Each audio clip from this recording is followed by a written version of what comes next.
Marlon B. Jackson. Marlon B. Jackson. A little bit about myself and how I got together with Dr. MJ Carter. Well, first of all, I've been doing radio for a long time, but first let's celebrate my 40th year of practicing dentistry. 40th year of practicing dentistry. I like that. How about that? You know, a lot of times people, they strive to practice for 10, 20 years and then they want to retire. Well, retire to do what? Some people want to travel. Some people want to sit at home. Some people want to do nothing. Well, I'm not one of those. You know, in fact, when I take 2 weeks off, it's kind of hard. I start thinking about work, you know, because dentistry is my purpose. Okay. I'll give you a little story about why. I'll do that right now. Let's go back to, I say, 1978. All right. I was in college then. I had made my mind up to be pre-dent, and I was taking certain courses to be pre-dent. Well, one day I was going to school, dropped my mama off, and I headed to school.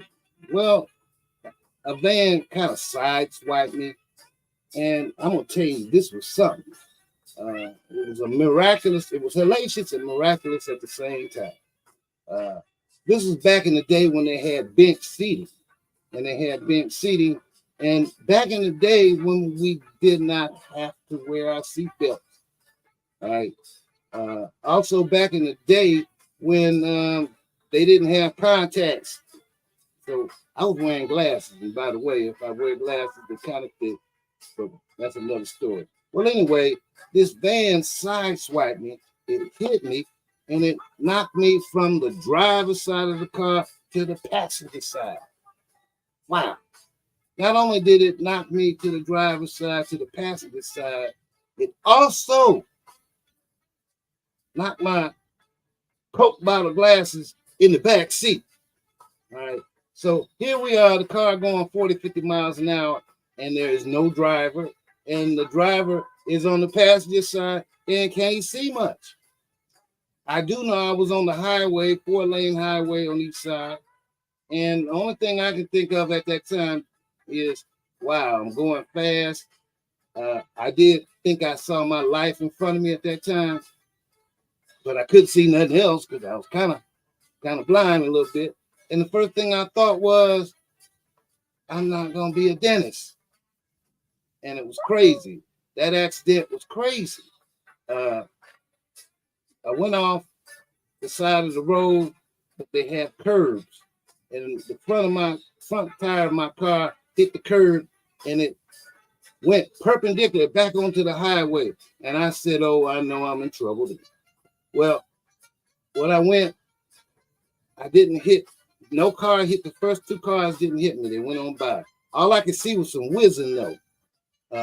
But the last 2 cars, I hit one car.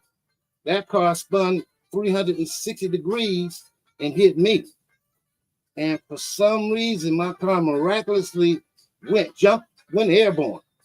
You know, back in those days, we had guardrails. Now they have concrete embankment.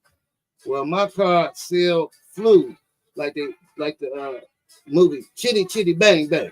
It flew on over to the other side of the highway and landed on the other side of the highway. I looked up and saw these other cars. No car hit me at that time. And I saw them running into each other. And at that moment, I realized, Marlon, you're going to be a dentist.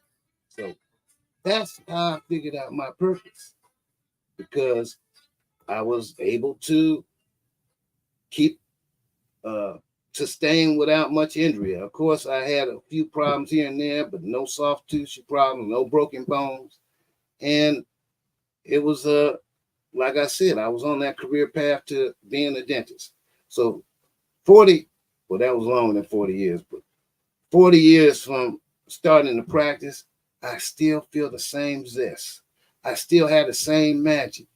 You know, one thing I like about being a dentist is, and one reason why I wanted to be a dentist, another reason was when I went to the dentist, they were so rough back then, rough and heavy-handed. And then when they hurt you, they had thicker needles back then, thicker. We have smaller needles now, but they had thicker needles, and the dentist would just, and they didn't have an assistant, so they probably had an attitude all the time. They didn't have no help. They didn't have a hygienist. They didn't have a receptionist. They just had a one office situation. So they probably are in a bad mood. They had to answer the phone. They had to clean up after the procedure, and they had no help. And they didn't have that high speed suction, so that, you know, when the patient needed to spit, they had to spit in that little cup.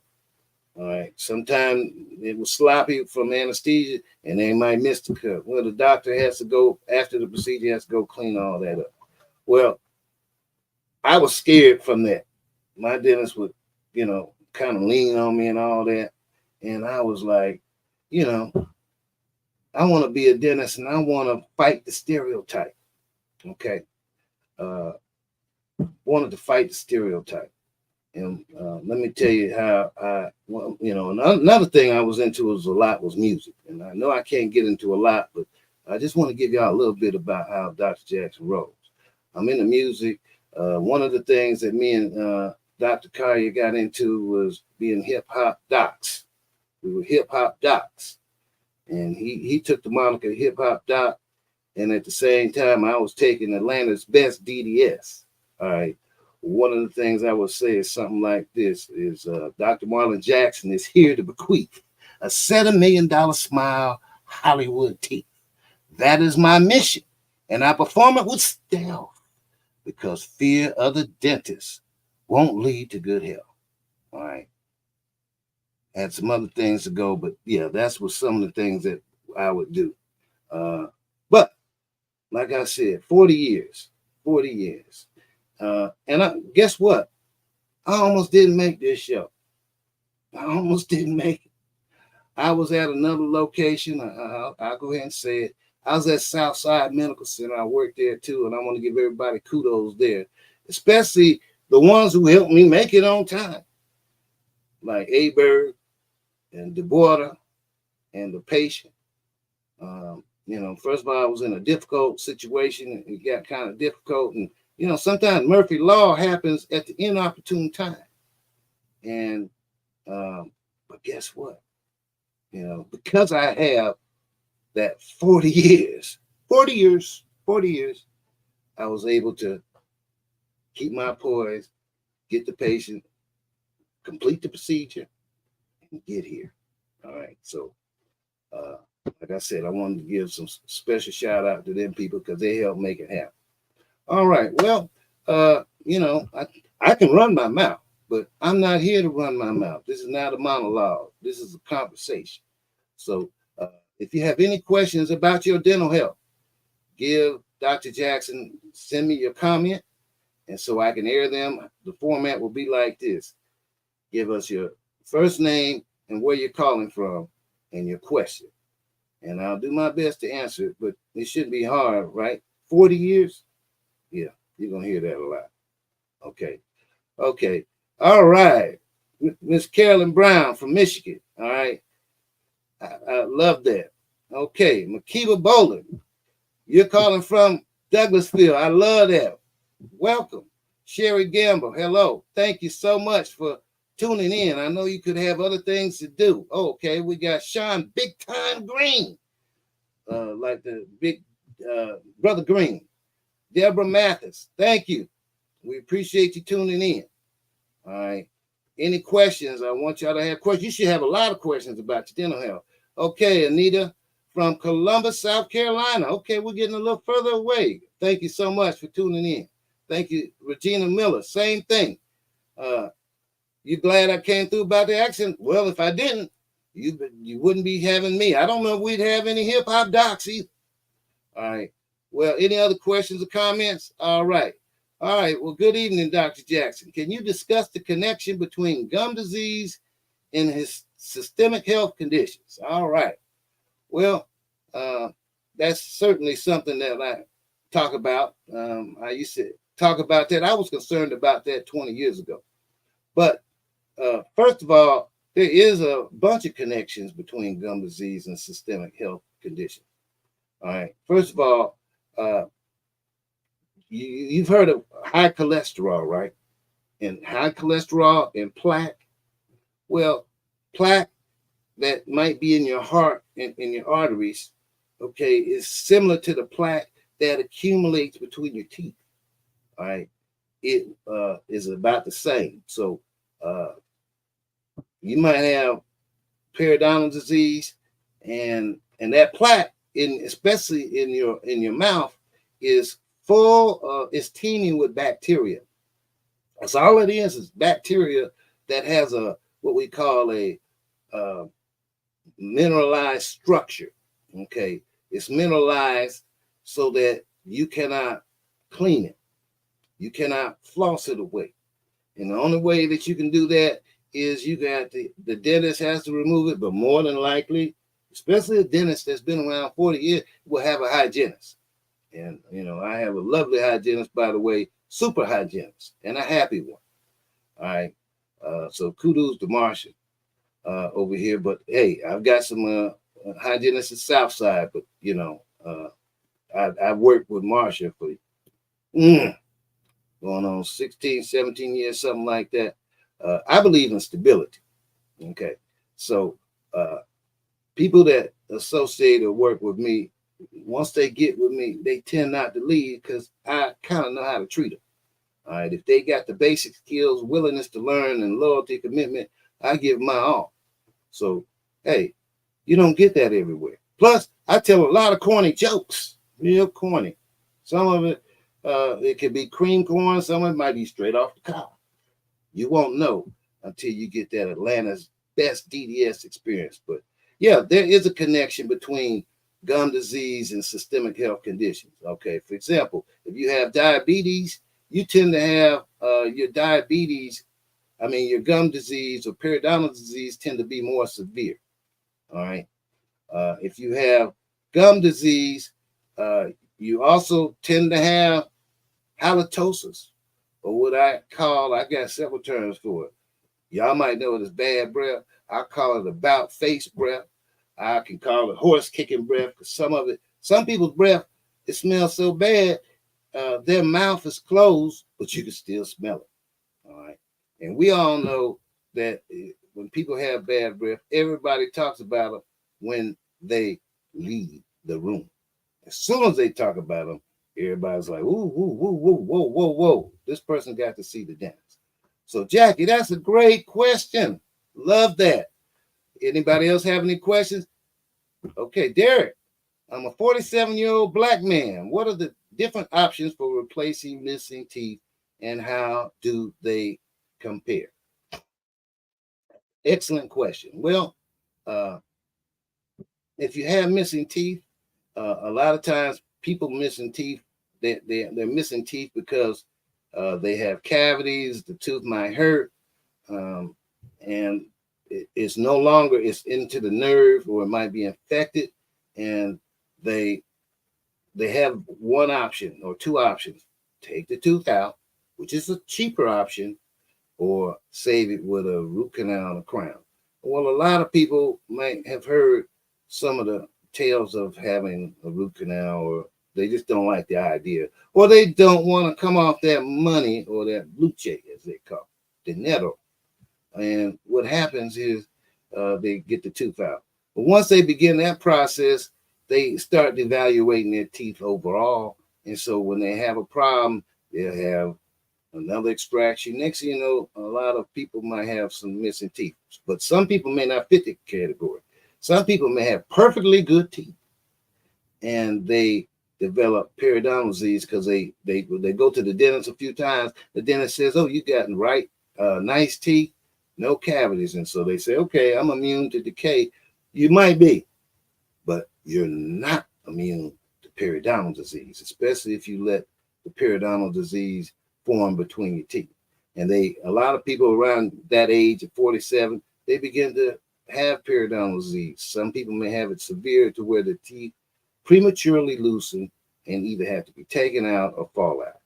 Well, you're at that point now, and you're saying, okay, my chewing efficacy is effective. It takes longer for me to chew and get the food into a pulp. Let's go over that real quick, Derek. Then I'll get over to your questions. But when we chew and you have a full complement of teeth, the idea is to chew your food at least 16 to 22 times. What you're trying to do is turn your, first of all, digestion takes place in the mouth first. Most people think it's the stomach. No. 80% of the digestion takes place in the mouth. Well, by chewing your food up into what we call a pulp or a dough stage, makes it easy to swallow. If you do that correctly, you don't have to drink while you're eating the food.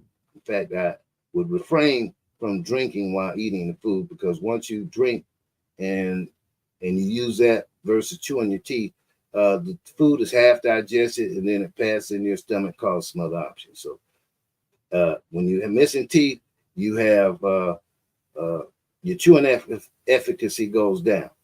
So you're saying, I'm ready to replace. Well, it depends. Do you want to replace them with a low budget situation, which is a partial, which is removable? I always tell my patients, I take time with them when they say, okay, I want to replace missing teeth. And I'll say, okay, you can get a partial. However, you haven't had anything extra, partial or a denture. What happens when you get that? You have extra, to replace missing teeth, you have to have extra material that includes gums.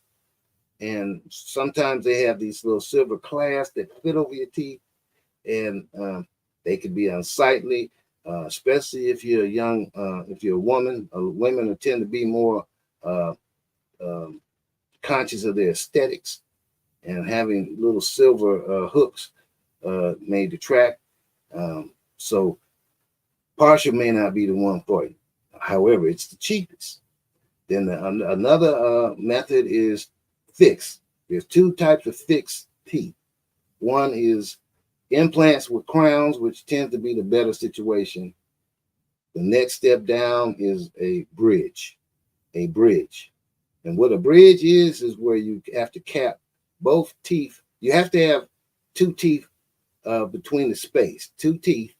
And what you do is you file down the teeth on both sides, take an impression, send it to the lab, and the bridge comes back and you cement it on top of that. One of the disadvantages with that is it's hard to floss between those teeth. You have to do it a different way. Okay. And that's where the dental hygienist comes in. All right. Bless their hearts. All right. The best situation is to get implants. And what an implant is simply the reverse of taking a tooth out. You simply anesthetize the patient and you put a screw in there. And, you know, I know everybody's heard of Clear Choice. Clear Choice is doing a lot of work for dentists because it increases patients' consciousness of implants. However, most people think that, going and get implants and put in one day. All right. They come in, they want that. All right. But if I present that to them and I tell them that it's an investment, I don't say it's expensive. I say it's an investment. And why is that? Well, first of all, you use your mouth 24 hours a day, 7 days a week. Your mouth does not take a day off. You use your mouth to talk. You use your mouth to smile, socialize. You use your mouth to chew. You even use your mouth to breathe. Okay? And it also, your teeth support your face structure. Don't believe me? Look at people who've had dentures for 40 years.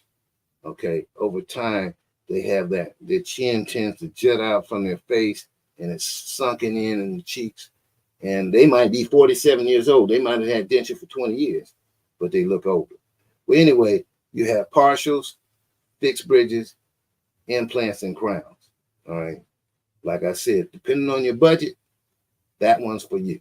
All right. So one thing I can say, if you come to Auburn Dental Care, is we try to stay in your budget. All right. All you can afford is a partial, fine. And we'll let you know what the satisfaction rate is with them too. All right. And ain't no need in spending, getting something at a budget price and the return on investment is not achieved or realized. And by that, I mean, some people might get what we call a lower partial or a lower denture.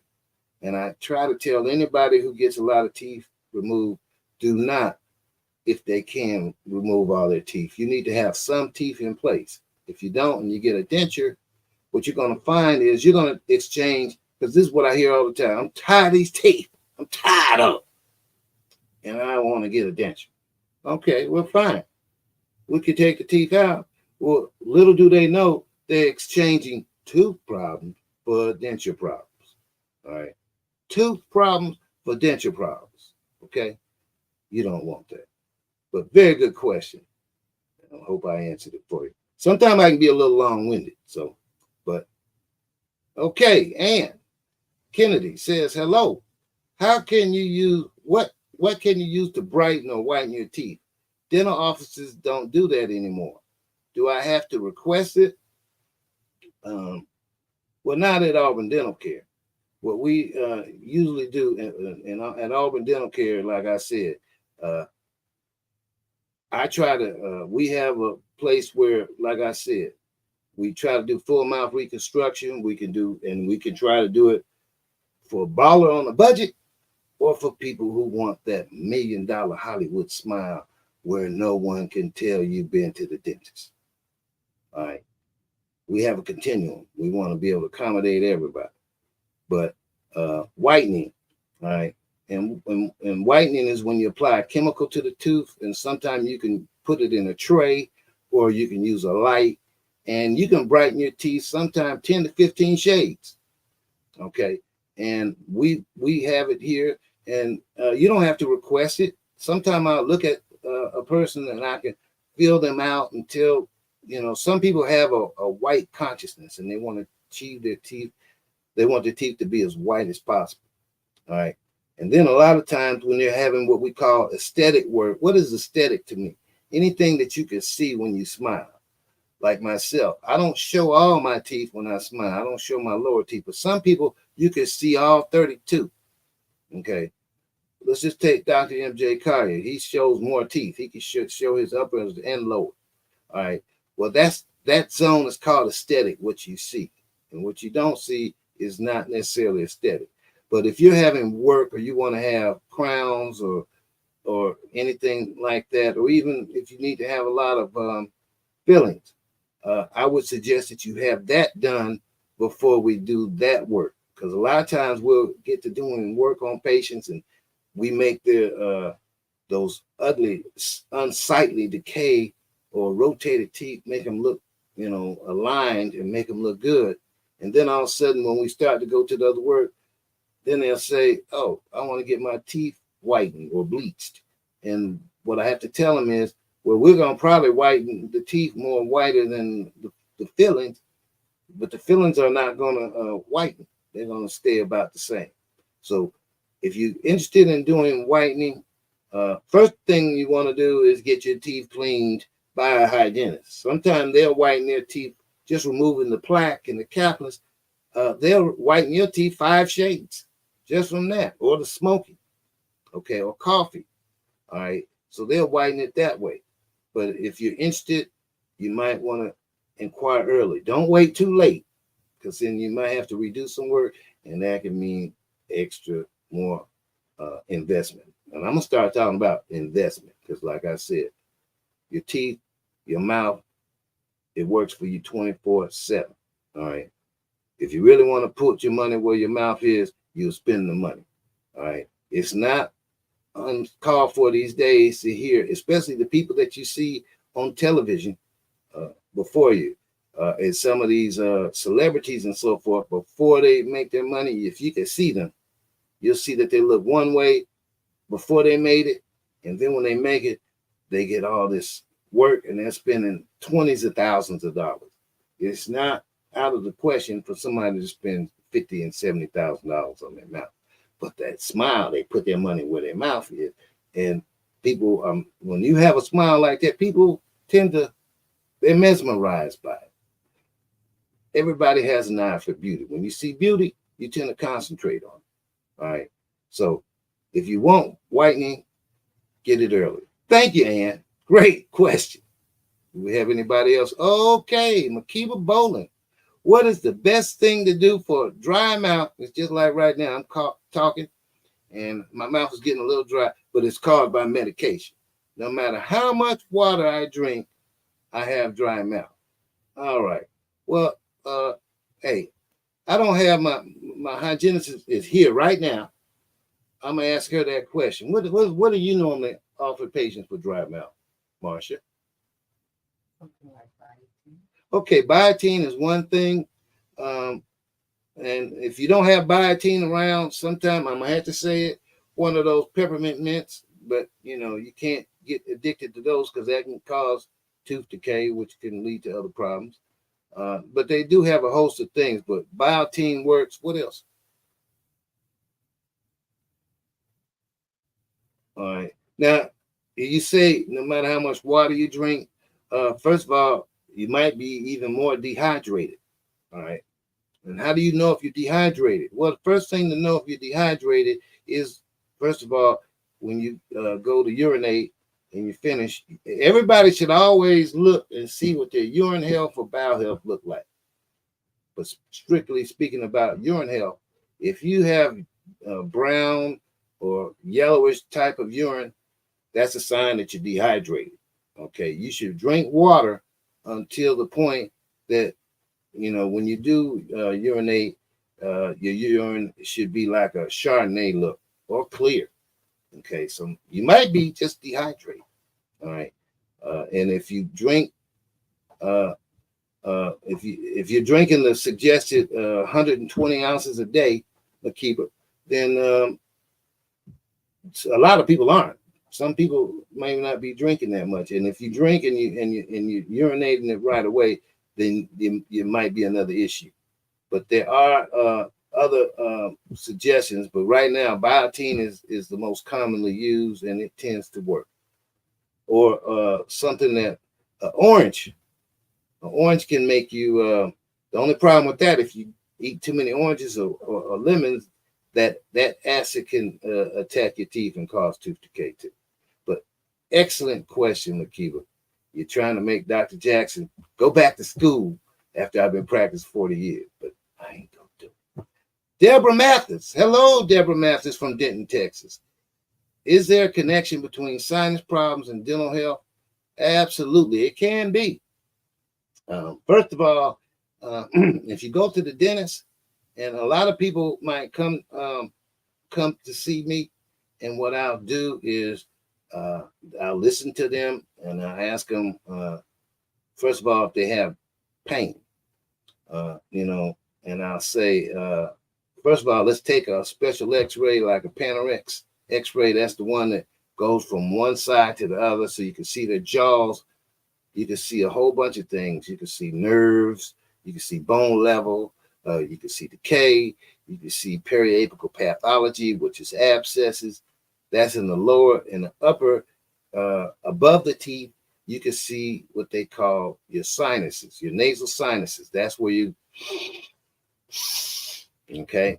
And a lot of times, if you have either sinus blockage, either from you can have sinus blockage in the sinuses themselves, or when you're trying to, the sinuses, usually what happens is sinuses filter out debris and so forth.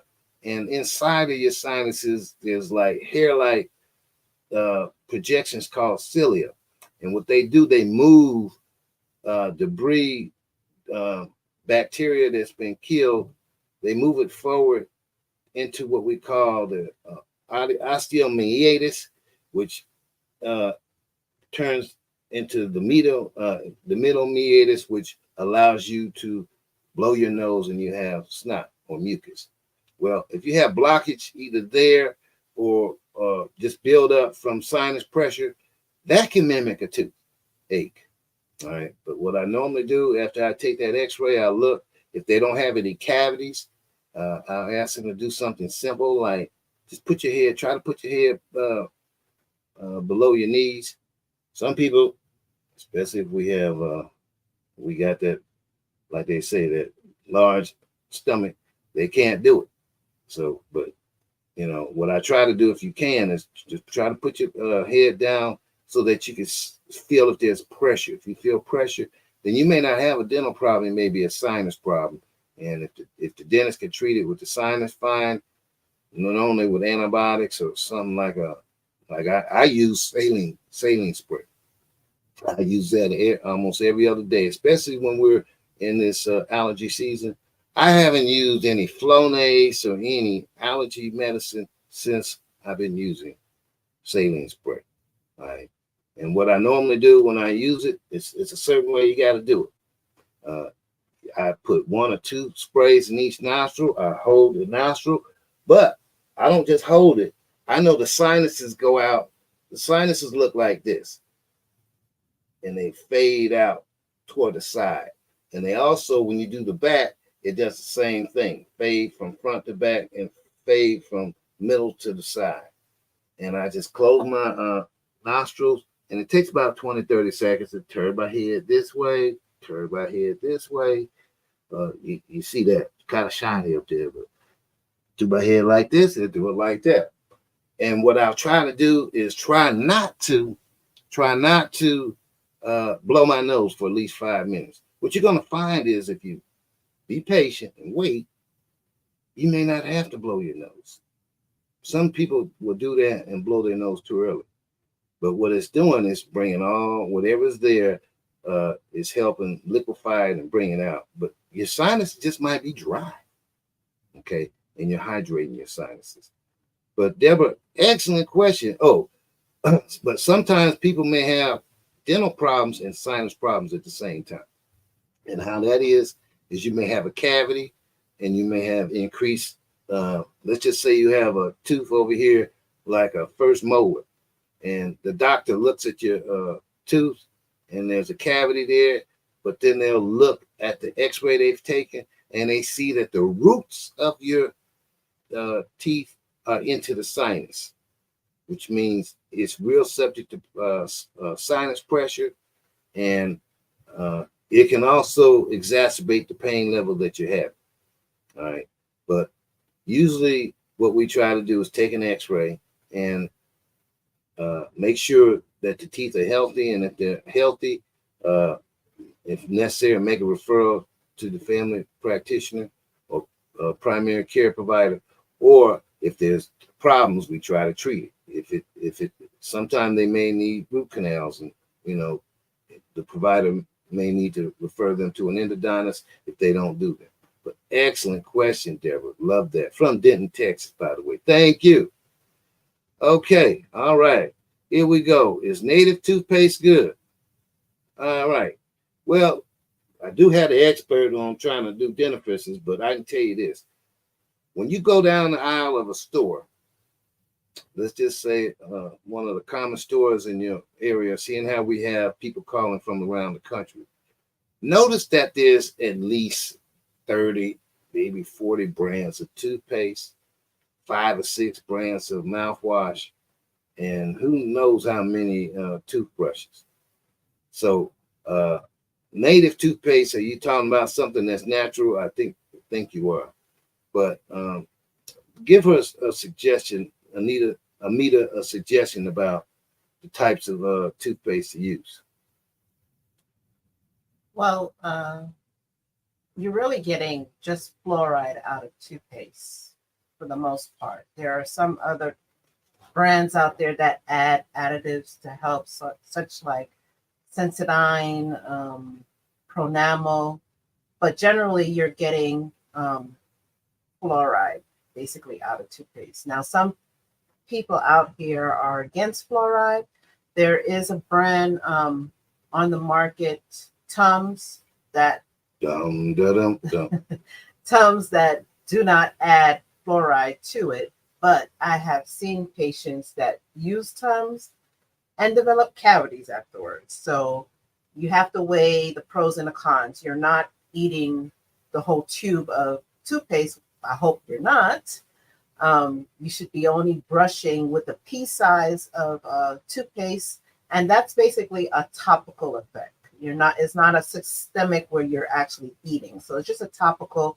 You're getting the benefits of remineralizing the tooth. Every time we eat, you're producing acid in your mouth that breaks down the tooth. So you need something that helps to reverse that. Hopefully everybody's brushing after they're eating or drinking, especially starchy food, sweet products, soda, anything of that nature. Hopefully you're brushing afterwards, typically 20 minutes after you eat, because your mouth is producing acid while you're eating, and by brushing, you might be exasperating the situation. So at least 20 minutes, make sure you're brushing. All right. Now, let's get back to that toothbrush, and thank you, Marsha. Toothpaste. Whatever preference you use that's going to induce you to brush your teeth as much as possible, which is hopefully a minimum of twice a day. As Marsha says, a little dab will do you. I see people and I see children, they'll load up the toothbrush so they can get that sudsy detergent. You're not washing clothes. You're brushing your teeth. All right. And pretty much one of the reasons why I'm against using all that toothpaste besides a little pea, because that makes plenty of that sudsy effect. And the sudsy effect makes you think that it's cleaning. And what you're trying to remove is debris and plaque. All right. Debris and plaque. And guess what? The best plaque detector is the power of the tongue. Yes, the tongue. All right. After you brush your teeth, take your tongue and feel around, and you can feel the smooth surfaces. And everybody who's been had their teeth cleaned by the hygienist knows how it feels to have a smooth surface. And you try to achieve that every time you brush at home. That's what we call home care instructions. But you got to do more than brush. You have to floss. But some people, they may have areas between their teeth that's too large, and the floss is not doing nothing. So you have to use something like floss toothbrushes. They're like interdental brushes, and they go in between the teeth. I personally like those because I can go da da da da da da da da, and do the same thing on the inside surfaces of the teeth. But after you brush your teeth, rinse thoroughly, and take your tongue, feel around, and if you feel that rough area, either brush or like I would do is, and you can do this while you're out because not everybody has a toothbrush while they're out. Is rinse your teeth out as much as you can. Feel with your tongue, and feeling the rough areas. You take a piece of a napkin or gauze and just kind of brush that on the front side and back side of the teeth. You're going to get a smooth surface feeling that way too. Great question. All right. Does anybody else? Okay. Mary Mommy 3. How do I approach dental anxiety in patients? Is it different with kids? All right. How do you approach dental anxiety in patients? All right. That's one of the special things that I do that I feel I have a gift in, is approaching dental anxiety. And is it different with kids? Well, it depends.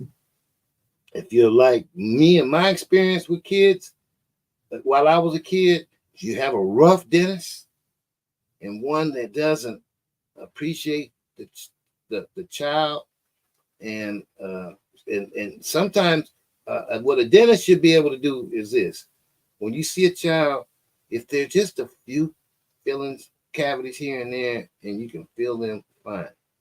If they have what we call rampant decay, which is either cavities, severe cavities or caries on every tooth or every other tooth, and that usually happens from either their diet or when they were 2 and 3 years old, they may have had what we call milk bottle caries, where the mother puts the child in bed with a milk bottle versus just water or some juice, and over time they develop caries, and then they have to to deal with that at the dental office, well, I think a child needs to be sedated in some way so that that work can be done. Because if you have a live patient and they got to have all this work done and just a lot of work and a lot of noise, that can create a phobia.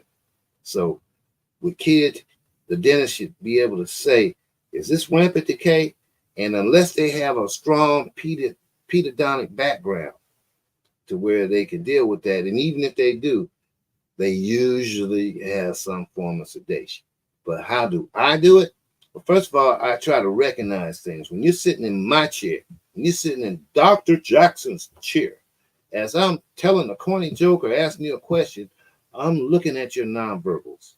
I'm looking for the clenched hand effect, the white knuckle effect. All right. And then when I see it, then I begin to say a person has an anxiety level from 0 to, let's just say, 3. And when I see that they're highly anxious, then I may offer them something like nitrous oxide. And if they're a 3+ anxiety level, I may offer them some kind of oral sedative. But if they're really, really jumping around, they hear a pin drop, and you can't hear a pin drop really, most of the time. But they hear a pin drop and they're jumping around, I may have to elect to send them to a specialist that may give them IV sedation. But most of the time, most patients, all they need when they're anxious, they need the doctor to come in and have that 40-year confidence. They need to come in there knowing how to assess a patient. First of all, build an affinity for that patient. Build an affinity. That's the first thing you need to do. And how do you do that? Well, you got to come in, and first of all, the doctor can't have halitosis. The doctor should be presentable, professional. Folksy would help, but sometimes people don't like that. Some people like that proper, how you doing, Miss Barnes type of talk or so forth. Well, I can do that too, depending on what I assess the patient, what they want from me. But most of them want to be relaxed, and you make sure I know their name and try to know their name, Mary. All right, Mary, mommy, and then use that as much as possible, even with kids. And with kids, usually what you got to do is you got to inform before you perform. Tell them what you're gonna do, and then do it. All right. Now, sometimes if people are very anxious, I don't do that, because if you start informing and you inform them too much, you tell them too much technical, then it scares them, and then they're sitting up in the chair and they're clenched, they're ready to fight. Okay, like I say, a lot of times they'll hold their hands on the chair, and then I'm saying they might want to give me a backhand. So there's different ways to approach anxiety, but usually what I do is I try to tell them a little story, just like I told you at the beginning. My calm voice, all right, and try to build some rapport with the patient. And you could tell if you're building rapport because they're listening to you. They begin to relax, all right, and they take that white knuckle effect, just like today. Before I got here at the show, like I said, I almost didn't make it because I had a difficult extraction. All right, the patient was gripping the chair, but I told him you got to relax. If the more they relax, when you're taking a tooth out, this is the truth.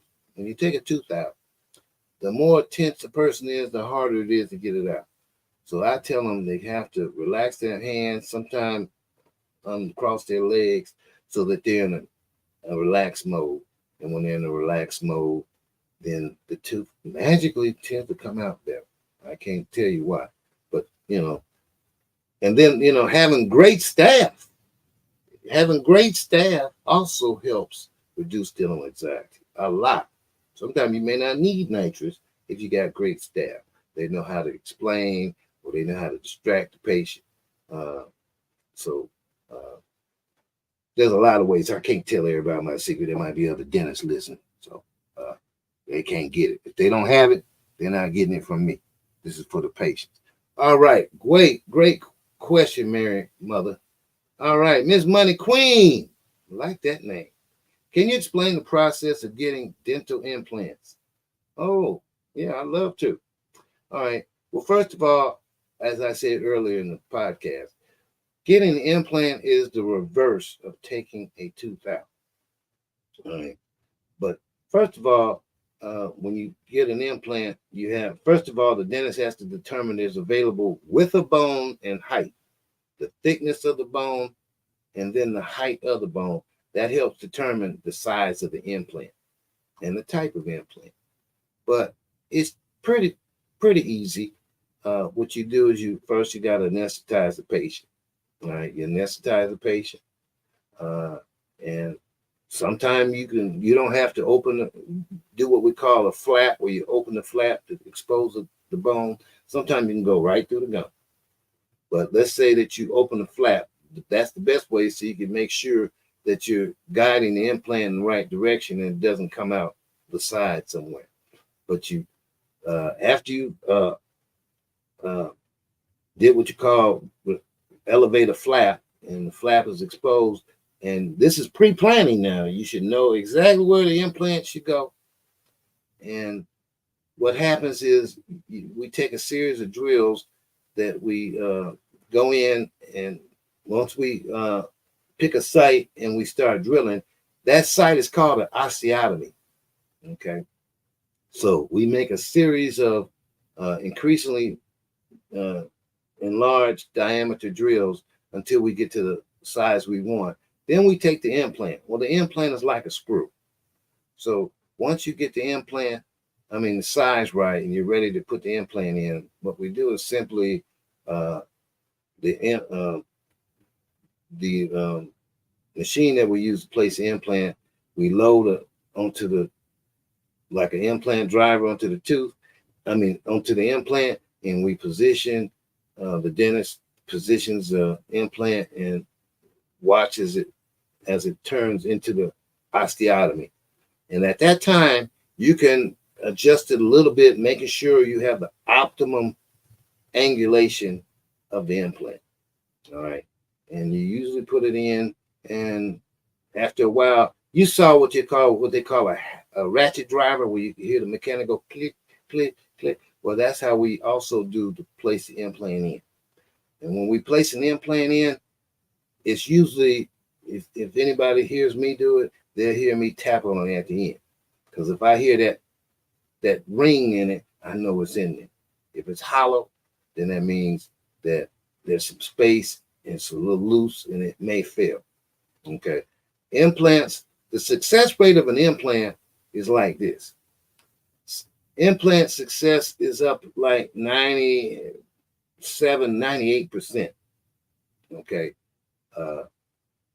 Do all our implants work? Well, for the most part, the ones I've done, I haven't had any failures in years. All right. Okay. But they can happen. But a lot of things, there's a lot of factors that go in with that. All right. Sometimes patients may have low calcium. Calcium. They may have osteoporosis. Sometimes when I know patients may, especially my older patients, if they are planning for implants, I might have them take that vitamin D. All right. So that they can increase their vitamin D level, so that, that's going to affect the density of the bone and the hardness of the bone. But anyway, you can, after you put the implant in, if you put it in successfully, you can load it a little bit. You can put a tooth on it. You've seen the commercials. All right. But what I like is it's the process called osteointegration, which is when the bone integrates with the implant and becomes one. Once it becomes one, and usually that's where healing comes from. Okay. So I want osteointegration. Now, can it do it earlier? Yes, they can. And might it still osteointegrate? More than likely it will, if it was placed correctly. Okay. Now, a lot of factors are involved with that, like making sure you use copious amounts of water and that you don't rush the process. Okay. All right. You go slow. And like James Brown says, if you do it right, you don't have to come back at night. Okay. And that's usually for all procedures that I do. I try to make sure I do it right. When a patient, I did some work today and I put a filling in, and I was telling the patient, what I do when we put a filling in, when the dentist puts the filling in. But great question, Money Queen. I like that. But, oh, well, I got to roll because I see we're getting short on time. I told you I had a motor mouth. I got that from Dr. Kai, the motor mouth part. All right. But what should someone do in case of a dental emergency? Excellent question. Living my best life 14. That's an excellent question. Because anybody, including Dr. Jackson, can have a dental emergency. Yeah, I stand or sit before you right now and say, yeah, I've had a dental emergency. I've had an abscess. And I'm waking at night with an elephantine toothache. An elephantine toothache feels like an elephant is stepping on your head. And what happens when you have a toothache, and most toothaches happen at night because we're laying down flat, the pressure in your body is equalized, which that's why you start feeling that throbbing and that pulsating, and it wakes you up. And if you have a partner, they wake up. Okay, they lose sleep because you losing sleep. All right. If you've had a toothache all night long and you haven't had any sleep, when you go to your job, you're not functioning in the best quality because you've lost sleep. All right. If you still have a toothache when you go on to work, you're not smiling and you're going to kind of be short with everybody. In fact, you might come into fisticuffs if they rub you the wrong way, all because of toothache. All right. There's been some domestic disturbances that are rooted in a toothache. Believe me. All right. But what do you do in the case of a dental emergency? It depends on what kind of dental emergency you have. If you have a toothache and you can't get to the dentist or a 24-hour dentist is not available, the first thing I'm going to suggest, first of all, keep some either Tylenol or Advil at home in the medicine cabinet. All right. And if you do have that toothache, take 2 of those and you should have some relief in about 30 minutes. But I'm going to tell you what you need to do, period. And Dr. Kaya promotes this, which is warm salt water. All right. And I'm going to share my experience, which I don't mind. I had one of them toothaches one night, and I had an abscess, tooth needed a root canal. And I had the medicine. I was taking it faithfully, but it wasn't working enough. It woke me up. And so usually when you wake up, I would suggest you get up and walk around. Well, I did that for about 2 or 3 minutes. And it didn't work. I had to run around in the house. It was cold. It was raining outside. So, but what helped? That warm salt water. All of a sudden, my brain came on in my head and said, warm salt water, do that. I did that. And I got immediate relief. And I was able to go back to sleep. So if you have a dental emergency, try the warm salt water protocol. And how I suggest that is get you one of them small cups, and that's about 5 ounces. Fill it up with water. Put a teaspoon of salt in there. Put it in the microwave for about 30 seconds. Make sure it's warm. Not scalding hot, but warm. And rinse and swish in that area. About 2 to 5 seconds to spit. There's usually about 3 to 5 rinses in that cup. All right. And if you do it on a breakfast, lunch, and dinner schedule, you will find that, and that means about 10 to 15 rinses a day. The people that I suggest this to and it don't work, I ask them, how many times did you do? I did it once or twice. I'm like, yeah, well, that's why you didn't get the results, because you weren't listening. Probably because you had that toothache, and that's why I kind of repeated, and then I had the patient repeat it back to me so that I know they got it. But that's one of the first things. If you have a hole in the tooth and you just have sensitivity, I suggest putting like a little piece of cotton ball in there. Put that in there, and that might cover it up. All right. I would suggest using some of that temporary dental filling, but y'all get a little, y'all go crazy with it, and you put it all over your mouth, and that messes up your bite and may hurt your teeth more. So living your best life, those are some of the things that I suggest, but get to the dentist immediately the next day. Okay. All right. Okay. 82 Buzz. How do you recommend managing dental care costs. Well, that's an excellent question. But once you begin to have teeth removed, it begins to cost.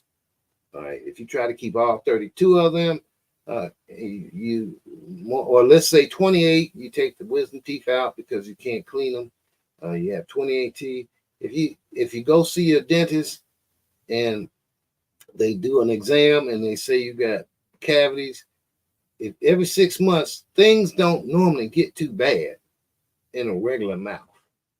Now, if you have a substance abuse problem, be it crack or meth, in 6 months, all your teeth may be affected because those substances have very caustic chemicals in them, and they just eat up the teeth at a hugely accelerated rate. But in a normal person, in 6 months' time, you usually don't have a lot of cavities. Okay, and the cavity that you have may not spread as much. But some people, I'm not gonna say all, I'll say some people. Some people decay spreads quicker than others. But to get that filling done right away, and if the tooth needs a root canal, try to get the root canal if you can, and get the crown so you limit the problem to that tooth or area. But once you take teeth out, then there goes managing your dental costs. Things can shoot up astronomical, all right, unless you get a partial, all right. And most people aren't really satisfied with partials. I'm just gonna tell you, even if they're made A1, because they got used to having that extra material in their mouth. So 82 Buzz, I'm glad you said that. That's how you do it. You try to confine problems to that area. All right. All righty. Marlene Kennedy. I had braces like 18 years ago, but one tooth started to stick out a bit, not as straight as the others. Should I get Invisalign to straighten them back, or is there something else that you could do? Well, we have to look at your teeth and see, can you use Invisalign or liners? Okay. I find that the liners work. I'm using them myself. But guess what? Aligners are different than getting braces where the brackets are attached onto your teeth. All right. If you get aligners, you're gonna have to wear them trays 20 hours a day. All right. You have to use them 20 hours a day to get the results that you want. But in our office, what we do, we have digital scanning technology, which does away with taking the impressions and the like, and we get to see a patient's mouth. In fact, you get to see it. I mean, it shows every detail, the amount of plaque you have, the cavity, and a lot of us look at that and we're like, wow, what can I do with it? But braces, we have to determine, the dentist has to determine that. What I'm going to tell you, because I hear a lot about this, there's a lot of people out here that says, okay, I'm trying to go to baller in a budget route, and they'll go to somebody that might have worked in a dental office, and they put braces and wires on. Okay. And they can get the teeth to what we call align properly, but they can't do everything they can to not only align it, but get the teeth in a proper occlusion so that they, what we call interdigitate. It's like a key in a lock, or the teeth come together in such a way that it makes for chewing easier, and it closes your bite. Well, a lot of times people get these braces from these people, and things happen, and they're not going back to that person, or that person, maybe moved or had to move, and now they're left with braces on their teeth and the wire, and they come to me and they're like, okay, well, the teeth didn't do much. They spent their money, but they didn't. But they got what they paid for, which is nothing. All right, and they got to start all over again. So go to the dentist so you can determine if your problem can be straightened with liners or Invisalign, or do you need conventional braces? Great question, Marlene Kennedy. Great question. Tick-tock. But boom, boom. I like that. Tick-tock, boom, boom. What can I do for gagging when taking x-rays with bite wings? Oh, that's an excellent question.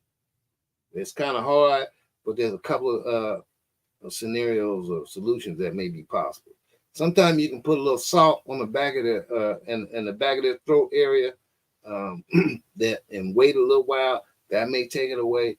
Sometimes we can put what we call that topical anesthesia. All right, that may numb them for a minute so you can get the X-ray. Some people might have to be anesthetized, but a lot of times when we use these digital X-rays, they're thicker now, and they can be uncomfortable, but we have to do what we got to do so we can get the X-ray right, so we can see what we see, so we can make the suggestions to you. So sometimes you gotta grin and bear it, okay?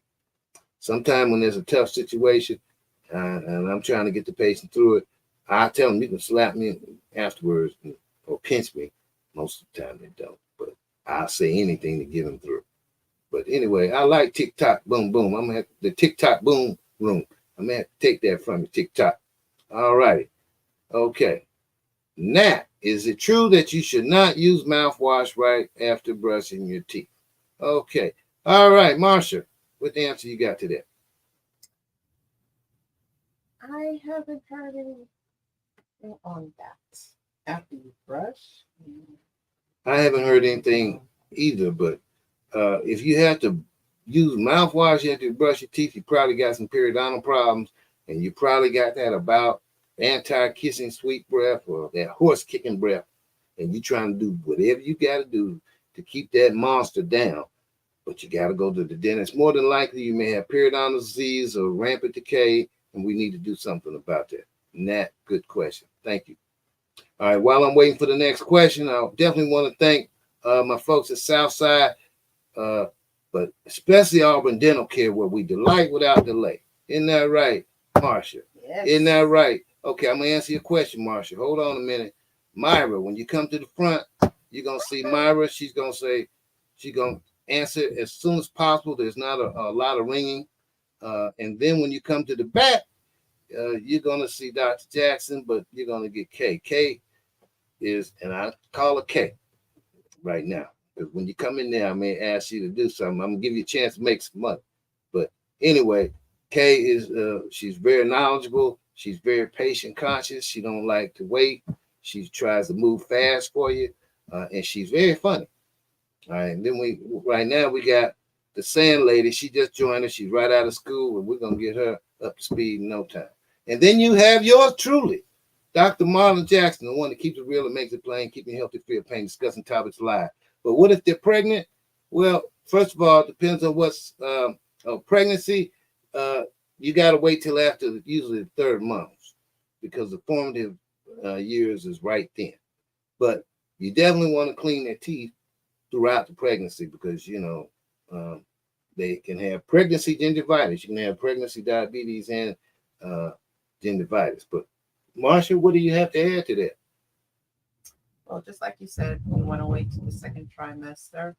You want to also assess the patient if they're having acid reflux or something of that nature. You want to check to see if they're having any decay or wearing away of the back portion of the tooth, or what we call the lingual aspect of the tooth. You want to make sure that you're going over home care with the patient. Make sure that any gum disease or any decay, we want to do that within that second trimester. You really want to avoid, if possible, the third trimester, because the patient will be much heavier and it's kind of hard for them to sit back for long periods of time. So. Okay, so in other words, you can't lay the chair back and turn them upside down without it causing some discomfort. Correct. All right. Well, you heard that from the hygienist. And let me tell you one of the things I like about Marsha. How long have you been practicing? Go ahead and tell them. October will be 26 years. All right. Let me tell you what happens with 26 years or even 40 years. You begin to show or have a very good skill or proficiency. Okay. Marsha can be my eyes. Not only when I might come in and do an exam, she might be cleaning and do something, and she'll take an x-ray automatically. I come and she'll say, Doc, and I'm already busy in another room. When I'm busy with a patient, I don't want to be disturbed, even by my hygienist. And she'll come in and I'll say, what? I'll be like, you know, but when she does it, I'm glad she did, because I might have missed something. Even after 40 years, you can't see it all. But great hygienist. Everybody loves her. And when she cleans your teeth, most of the time I get that very thorough. And like I said, when she cleans those teeth, the shade of your teeth may go up 5, 6 shades. All right. So, you know, and like I said, people tend to do better with their oral hygiene because she's there and she puts the input with them, or gets them to increase their want to improve their home care so that they have better gingival tone, or the speed of periodontal disease is slowed down. So thank you, Marsha. Appreciate that. And to the other staff, thank you. Be at work tomorrow. Okay. Tisha Gassaway, my 5-year-old had one of his front teeth removed at 2.5 years. Oh, 2.5 years. Will it grow back? His teacher calls him Bubba. All right, Bubba. How you doing, Bubba? Well, anyway, at 2.5 years, more than likely, those are his primary teeth. And usually the front tooth, if it's depending on whether it's the top or the bottom. Let's just assume it's the bottom. Well, the permanent teeth come in at 5.5, 6 years of age. If it's the top one, it comes in at usually 6.5 to 7 years of age.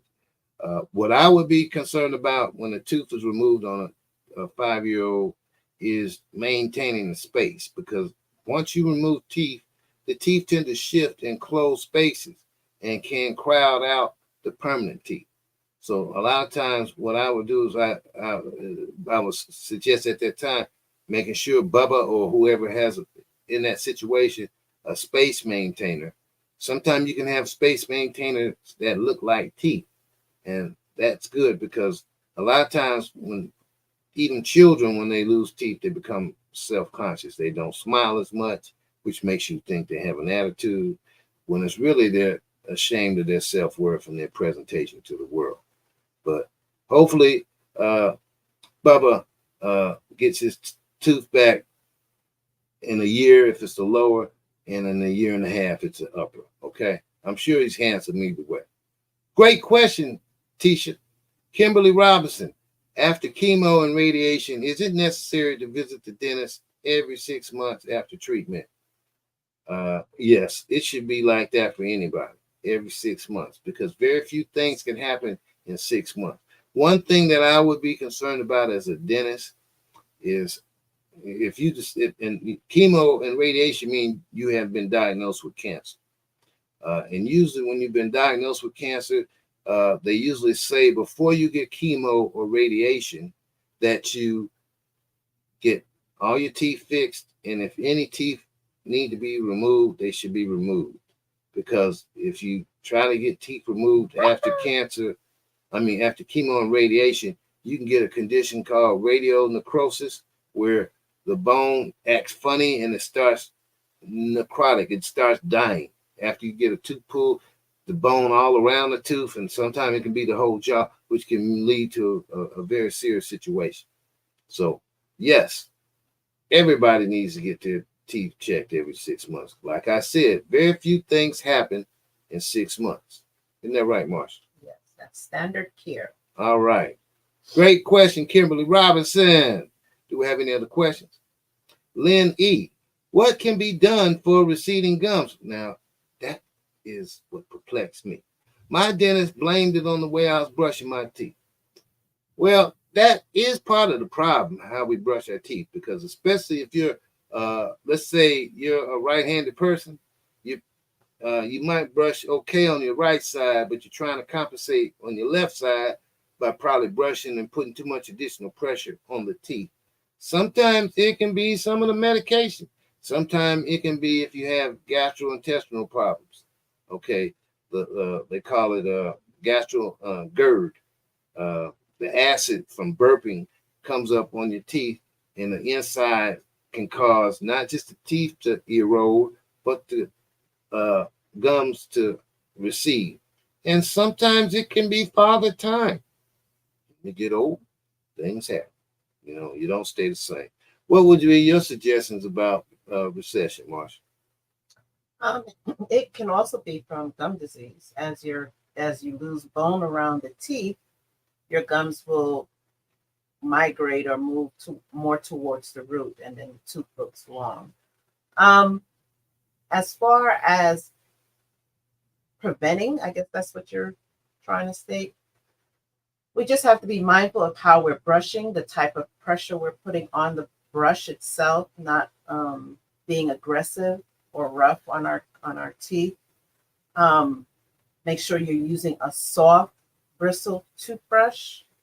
And when you brush, you want to brush like a massage, a gentle massage. That's how it should feel, just like when someone's massaging your shoulder or somewhere. It should be a gentle motion or movement around your mouth.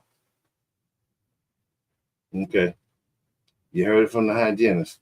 But excellent question. But that is a problem that perplexes us. And we've seen it more and more, especially with people over age 40.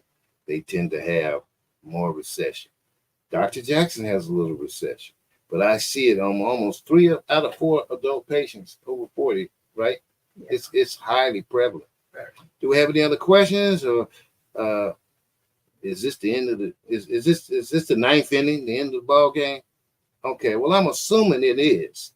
I haven't gotten dry mouth yet. I almost started, but maybe because I had Marsha here with me, she gave me a second to wet my mouth. Wet my whistle, as they say. Wet my whistle. Anyway, there's 2 places you can find Dr. Jackson. Southside Medical Center if you want affordable care. However, if you want that Atlanta DDS experience where no one can tell you've been to the dentist, and you want to be in complete relaxation where we have large screen TVs, very comfortable plush chairs, and like I said, the staff, we worked well together, and we've been together a long time. Come to Auburn Dental Care. All right. Auburn Dental Care. I'm going to get a number out in public right now. 404-681-3834. Dr. Kaya, hope I made you proud. But let me tell you, me and Dr. Kaya have been doing this for over 30 years. We were doing it together. Dr. Kaya moved on up. I started working more in my office. Got away from radio podcasting, but as you can see, haven't lost a dime. Haven't lost my touch, and I can still do this. But in the meantime, tune in every Wednesday for the Your Health is Important Ask Dr. MJ Any Question broadcast. Thank you so much for listening.